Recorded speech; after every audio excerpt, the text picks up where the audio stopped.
खुशी की बात है कि आज हमें एक मौका मिला है यहाँ आने का और सॉफ्टवेयर टेक्नोलॉजी पार्क की एक्सटेंशन बिल्डिंग है उसका उद्घाटन करने का।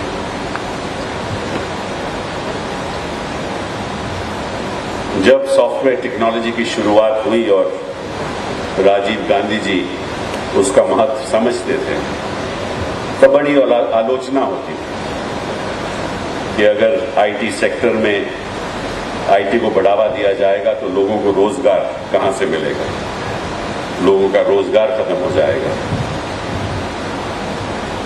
ये आलोचना संसद में भी होती थी, संसद के बाहर भी होती थी, लेकिन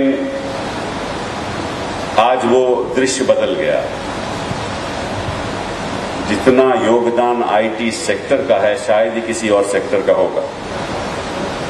यहां मोहाली भी देख लीजिए, जो पुराना सॉफ्टवेयर टेक्नोलॉजी पार्क यहां जिसकी शुरुआत 1998 में हुई, उसके द्वारा ही 30,000 लोगों को तो डायरेक्ट रोजगार मिलता है और 70,000 लोगों को यहां इनडायरेक्ट रोजगार मिलता है। और अगर आप राष्ट्रीय स्तर पे देखोगे तो आईटी सेक्टर का जहां एसटीपीआई की बात है, इसका जो सारा रेवेन्यू जनरेशन है वो 2,25,000 करोड़ है।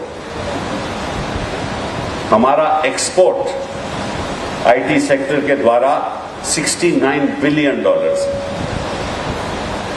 और जो रोजगार यहां आईटी सेक्टर द्वारा मिल रहा है वो लगभग 2.8 मिलियन, मतलब कि लगभग 30 लाख लोगों को रोजगार मिलता है आईटी सेक्टर के द्वारा डायरेक्टली, और जो इनडायरेक्टली रोजगार है वो लगभग 90 लाख, 9 मिलियन।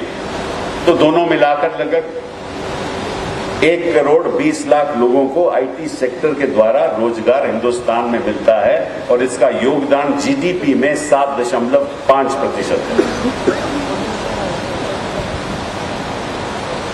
तो जो राजीव गांधी जी कहते थे और उनकी वो दूरदृष्टि थी, आज उसका जो उसकी रियलिटी है हमारे सामने। लेकिन मैं समझता हूं कि हमें संतुष्ट नहीं होना चाहिए। इस देश में जिस तरह से युवा लोग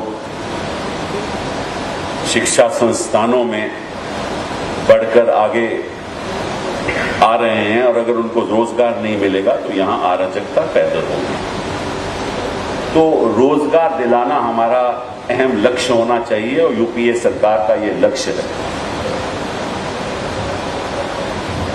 और बड़ी आजकल चर्चा होती है, कई बार संसद में भी होती है, संसद से बाहर भी होती है कि ये सरकार निर्णय नहीं लेती। और मैं समझता हूं कि जितने निर्णय हमने लिए हैं, चाहे वो शिक्षा के क्षेत्र में हो, चाहे वो आईटी के क्षेत्र में हो या टेलीकॉम के क्षेत्र में, शायद ही पिछले 60 साल में ऐसा हुआ होगा। मुश्किल यह है कि जानकारी जनता तक नहीं पहुंचती। अब यही सेंटर जो एक्सटेंशन की हम बात कर रहे हैं, इसका जो कंस्ट्रक्शन होगा वो एडिशनल 1.4 लाख स्क्वायर फुट होगा। ये 7 स्टोरी बिल्डिंग होगी। इसमें कोई एक्साइज नहीं, कोई कस्टम्स नहीं, कोई टैक्स नहीं। 56 करोड़ रुपया केंद्र सरकार खर्च कर रही है कोई राज्य सरकार का खर्चा नहीं है, सारी कंसेशंस केंद्र सरकार दे रही है, राज्य सरकार केवल हमने जमीन दे रही है। और रोजगार कहां पैदा होगा? पंजाब में पैदा होगा। तो केंद्र सरकार पैसा भी देती है, कंसेशंस भी देती है, रोजगार भी पैदा करती है, और कहा जाता है केंद्र सरकार कुछ नहीं करती। अब आप शिक्षा के क्षेत्र में देख लीजिए कितना केंद्र सरकार ने किया। पर शिक्षा में मैं थोड़ी बाद में आऊंगा आज, क्योंकि ये आईटी सेक्टर का कार्यक्रम है, तो मैं थोड़ा आपके साथ आईटी सेक्टर के बारे में बात करना चाहता हूं कि हमारी सरकार की दूरदृष्टि क्या है और किस तरह से हम सोच रहे हैं कि हिंदुस्तान को आगे बढ़ाया जाए। मैं समझता हूं कि एक हिंदुस्तान में धर्मनिरपेक्ष सरकार बहुत जरूरी है, क्योंकि धर्मनिरपेक्ष सरकार ही दिलों को जोड़ सकती है। लेकिन दिलों को जोड़ना अपने आप में बहुत महत्वपूर्ण है, लेकिन इलेक्ट्रॉनिकली लोगों को जोड़ना भी बहुत जरूरी है। तो हम देश को दिलों से भी जोड़ते हैं और इलेक्ट्रॉनिकी हर जगह को भी जोड़ते हैं, और ये हमारी पॉलिसी है, ये हमारी नीति है। अभी हम हिंदुस्तान में नेशनल फाइबर ऑप्टिक नेटवर्क बिछाने जा रहे हैं। शायद आप लोगों को मालूम नहीं कि उसका महत्व क्या है और उसका मायना क्या है। ये नेशनल ऑप्टिकल फाइबर नेटवर्क एक ऐसी योजना है हमारे मंत्रालय के अंतर्गत, जिससे हमने 20,000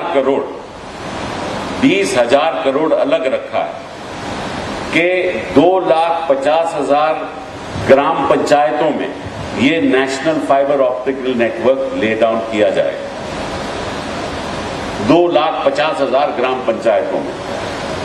और इसका जो विड्थ होगा, बैंडविड्थ होगा, वो इतना होगा कि कुछ भी इंफॉर्मेशन उस नेटवर्क से चला सकते हो आप, चाहे वो ई हेल्थ हो, चाहे वो ई एजुकेशन हो, चाहे वो ई सर्विसेज हो। सारी पब्लिक सर्विसेज कि आपको पासपोर्ट, आपकी एप्लीकेशन आपने पासपोर्ट में डाली है, वो कहां तक पहुंची है, किस अधिकारी के पास है, कब आपको पासपोर्ट मिलेगा, और वो पासपोर्ट भी आपका वाइल पोस्टल डिपार्टमेंट, जो भी मेरा डिपार्टमेंट है, वो भी आपके घर तक पहुंचाया जाएगा। आपका टैक्स, कहां टैक्स देना है, कितना टैक्स देना है, वो फाइबर ऑप्टिक नेटवर्क द्वारा आप दे सकते हो। आपको सरकारी मुलाजिम से मिलने की कोई जरूरत नहीं। आपको आपका इलेक्ट्रिसिटी बिल कितना है, कितना आउटस्टैंडिंग है, कितना आपको देना है, वो भी आप इलेक्ट्रॉनिक नेटवर्क से दोगे।